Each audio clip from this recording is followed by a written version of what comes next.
Hello and welcome to the One-armed Woodworker. Today I thought I'd talk a little bit about health and safety to begin with.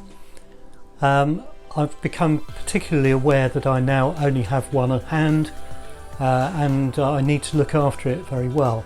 So I'm tending to wear rubber gloves, the nice neoprene ones, a little bit more often than I would have done.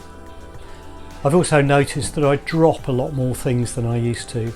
So it's a golden rule now that I always put my safety shoes on before I come and play in my shed.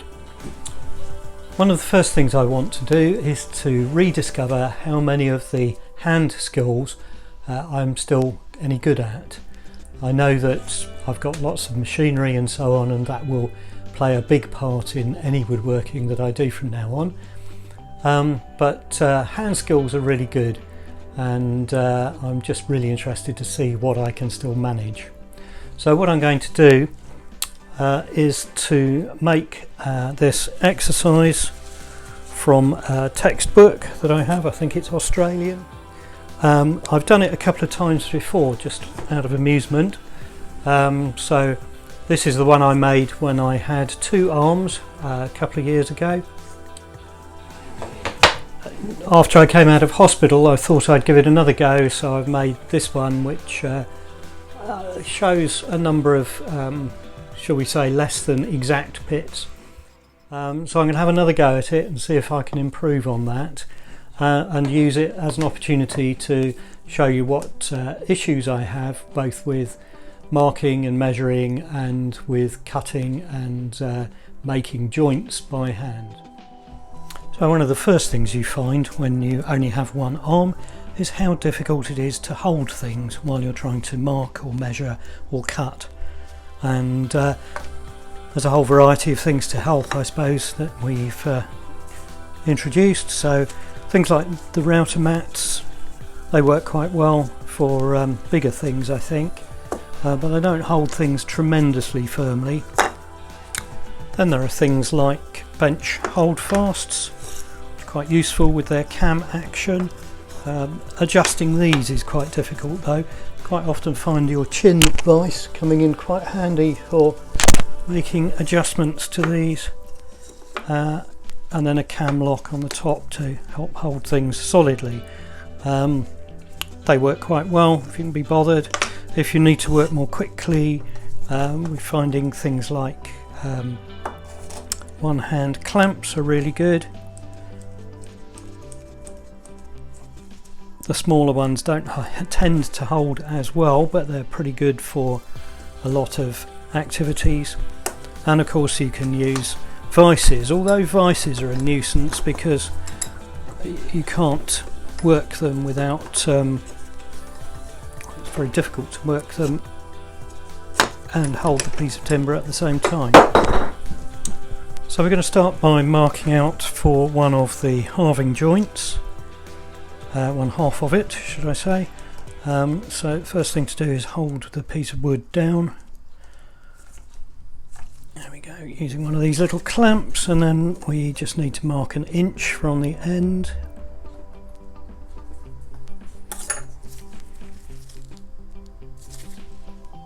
And of course everything moves around while you're trying to do this.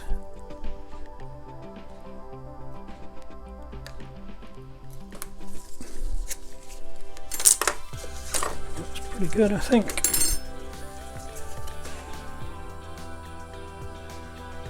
Spot on. Best if I use the square to mark that first. Let's do that. Now the problem with squares is they do this, of course, so this is where wedges come in. You can use the wedge just to even the thing up so that it's lying flat.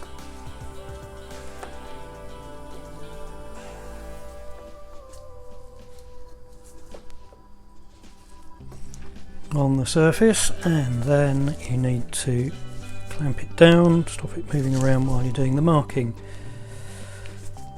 So what would have been the work of seconds not very long ago is taking some time to achieve these days. Here we go. Right. but nevertheless.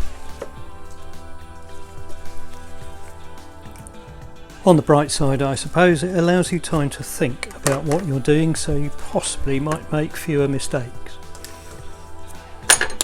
There's always an upside to everything. Let's just check that's right. Perfect. Yep. Let's do the other half of it now. Get it the same width as the bit that's going into it. Probably easiest just to clamp that.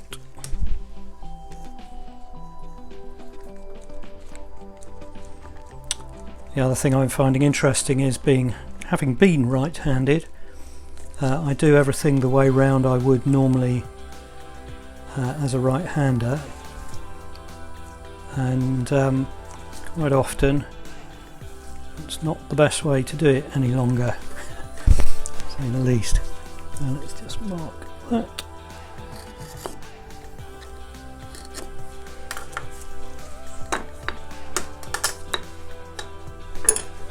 Check that's still square.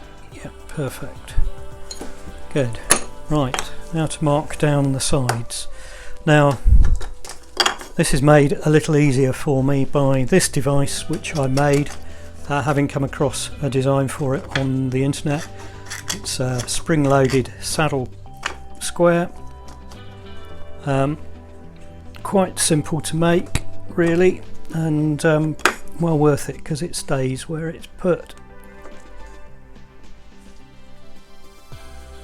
while you're marking. So I'm still going to have to hold the timber down while I do things.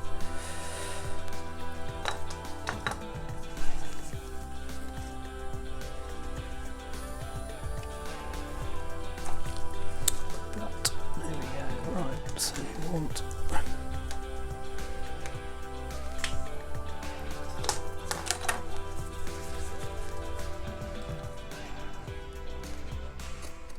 a mark down there.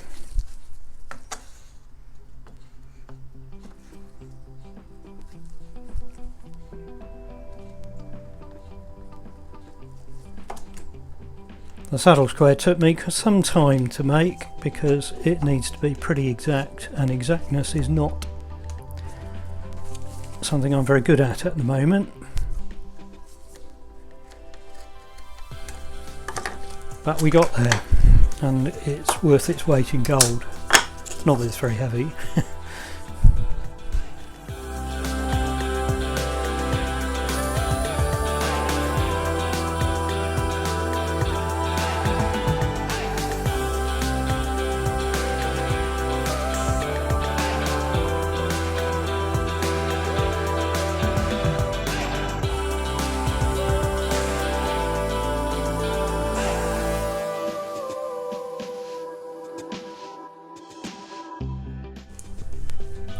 And the final stage is to mark the depth. This is my really nice Veritas marking gauge. I bought this, again, not very long before I lost my arm, and I did wonder whether we'd be able to make use of it, but it is absolutely brilliant and relatively easy to adjust and put together for these jobs. What do we want? 1, 2, 3, 4, 5, 6, 7 of those. Much more.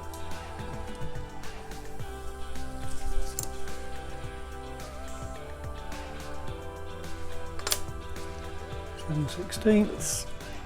Tighten that up. Just check. That's basically half.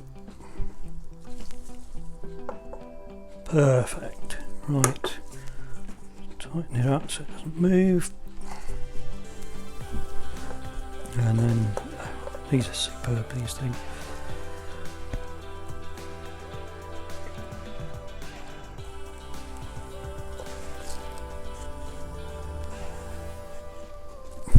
Lovely.